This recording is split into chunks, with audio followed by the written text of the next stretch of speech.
ಟಿಪ್ಪು ಸುಲ್ತಾನ್ 1751 ರಿಂದ 1799 ದಕ್ಷಿಣ ಭಾರತದ ಅತ್ಯಂತ ಶೂರ ಹಾಗೂ ದೇಶಭಕ್ತ ರಾಜರಲ್ಲಿ ಒಬ್ಬರು. ಇವರು ಮೈಸೂರು ಸಾಮ್ರಾಜ್ಯದ ಪ್ರಸಿದ್ಧ ದೊರೆ ಹೈದರ ಅಲಿ ಅವರ ಪುತ್ರರಾಗಿದ್ದರು. ಟಿಪ್ಪು ಸುಲ್ತಾನ್ರನ್ನು ಮೈಸೂರು ಹುಲಿ ಎಂದು ಕರೆಯಲಾಗುತ್ತಿತ್ತು, ಏಕೆಂದರೆ ಅವರ ಧೈರ್ಯ, ಸಾಹಸ ಮತ್ತು ಯುದ್ಧನೈಪುಣ್ಯವು ಅವಿಸ್ಮರಣೀಯವಾಗಿತ್ತು.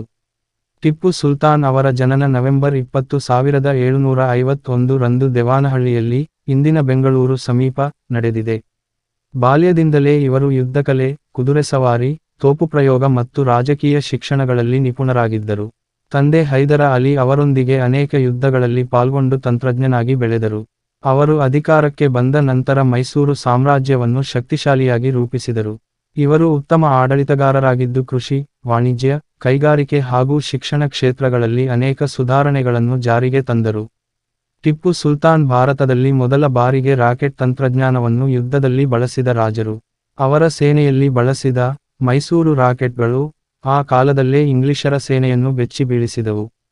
ಟಿಪ್ಪು ಸುಲ್ತಾನ್ ಫ್ರಾನ್ಸ್ ಸೇರಿದಂತೆ ಅನೇಕ ಯುರೋಪಿಯನ್ ರಾಷ್ಟ್ರಗಳೊಂದಿಗೆ ಸ್ನೇಹ ಸಂಬಂಧ ಬೆಳೆಸಿದರು. ಇವರು ಬ್ರಿಟಿಷರ ವಿರುದ್ಧ 4 ಆಂಗ್ಲ ಮೈಸೂರು ಯುದ್ಧಗಳನ್ನು ಹೋರಾಡಿದರು. ಮೊದಲ ಮತ್ತು ಎರಡನೇ ಯುದ್ಧಗಳಲ್ಲಿ ಬ್ರಿಟಿಷರನ್ನು ಸೋಲಿಸಿದರು. ಮೂರನೇ ಯುದ್ಧದ ನಂತರ ಶ್ರೀರಂಗಪಟ್ಟಣ ಒಪ್ಪಂದದ ಮೂಲಕ ಕೆಲ ಪ್ರದೇಶಗಳನ್ನು ಕಳೆದುಕೊಂಡರೂ ರಾಷ್ಟ್ರಪ್ರೇಮವನ್ನು ಕಳೆದುಕೊಳ್ಳಲಿಲ್ಲ. 1799 ರಲ್ಲಿ ನಡೆದ 4ನೇ ಆಂಗ್ಲ ಮೈಸೂರು ಯುದ್ಧದಲ್ಲಿ ಬ್ರಿಟಿಷರು ಶ್ರೀರಂಗಪಟ್ಟಣದ ಕೋಟೆಯನ್ನು ಆಕ್ರಮಿಸಿದರು.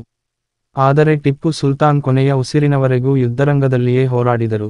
ಅವರ ಶೌರ್ಯ ಮತ್ತು ತ್ಯಾಗ ಭಾರತದ ಸ್ವಾತಂತ್ರ್ಯ ಹೋರಾಟದ ಮೊದಲ ಬೃಹತ್ ಬಲಿಯಾದಂತಾಗಿದೆ.